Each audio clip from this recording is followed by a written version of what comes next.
सासू सासऱ्याचं टेन्शन नाही. नेहमी पतीच्या नियमाचं रक्षण करणं हा पतिव्रता स्त्रीचा धर्म आहे. झाडलोट करणं हा पतिव्रता स्त्रीचा धर्म आहे. सकाळी सकाळी उठावं, झाडलोट करावी, आपल्या अंगणातला कचरा शेजारणीच्या अंगणात टाकावा. असंच करताना नाही ना करे, असं करत जाऊ नये बरं का. झाडलोट करणं हा पतिव्रता स्त्रीचा धर्म आहे. सारवणं हा पतिव्रता स्त्रीचा धर्म आहे. रांगोळ्या काढणं हा पतिव्रता स्त्रीचा धर्म आहे.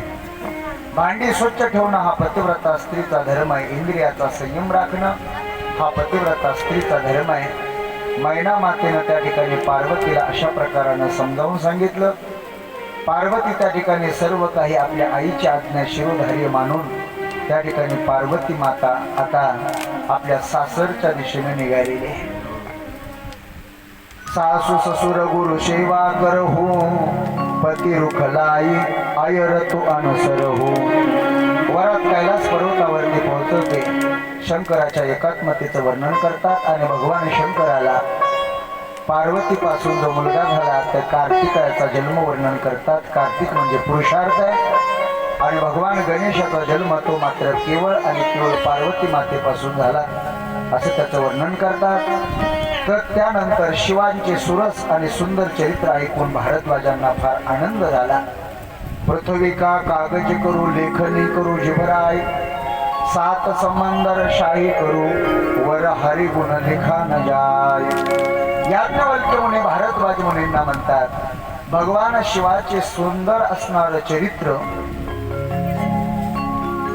हे चरित्र वर्णन करत असताना आशितगिरी सममसात कज्जलम सिंधू पात्रे, सुरतरुवर शाखा लेखनी पत्र मुर्वी, लिखती यदि गृहीत्वा शारदा सर्व कालम, तदपि तव गुणा नामीश पारम न याती.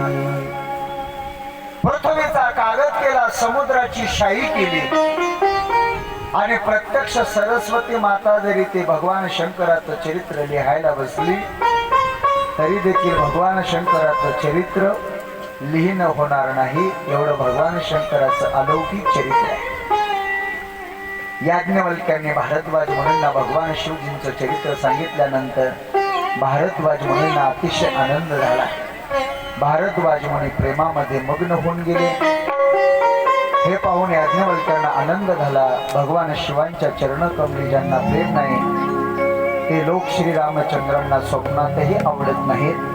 म्हणून भगवान प्रभू रामचंद्रांना आपण आवडावे असं जर वाटत असेल तर त्यांनी भगवान शंकराचं चरित्र ऐकलं पाहिजे.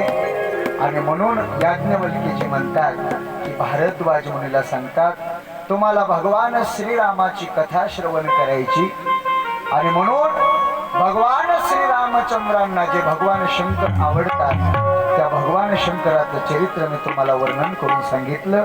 आता इथून पुढं खऱ्या अर्थानं रामकथेला प्रारंभ होतो. त्या रामकथेचं चिंतन आपल्याला करायचंय. भगवान श्रीरामचंद्र प्रभूंनी या मृत्यू लोकामध्ये अवतार का धारण केला, त्या अवताराची जी 5 कारण आहे त्या अवताराची 5 कारणं आपल्याला आज पाहायचे. ते कारण आपल्याला 1, 2, 3, 4 जेवढे पाहता येतील आपल्या वेळेमध्ये तेवढे पाहू. आणि उद्या भगवान श्रीराम प्रभूंचा या ठिकाणी जन्मोत्सव आपल्याला या ठिकाणी साजरा करायचा आहे. तेव्हा आता आपली सुट्टीची वेळ झालेली, तेव्हा सर्व माता भगिनींनी उठून उभं राहायचंय. जे ताट सोबत आणलेले आरतीचे ताट असतील किंवा पंचपाळाचे हे ताट मध्यभागी ठेवले तरी चालतील. गोलाकार रिंगण करायचे, गोल रिंगण करायचं. 20-25 महिलांनी 10-15-20-25 महिलांनी गोल रिंगण करून या ठिकाणी पावल्यांचा आनंद घ्यायचा आहे. सर्व पुरुष मंडळींनी देखील त्या ठिकाणी उभं राहून पावल्यांचा आनंद घ्यायचा आहे.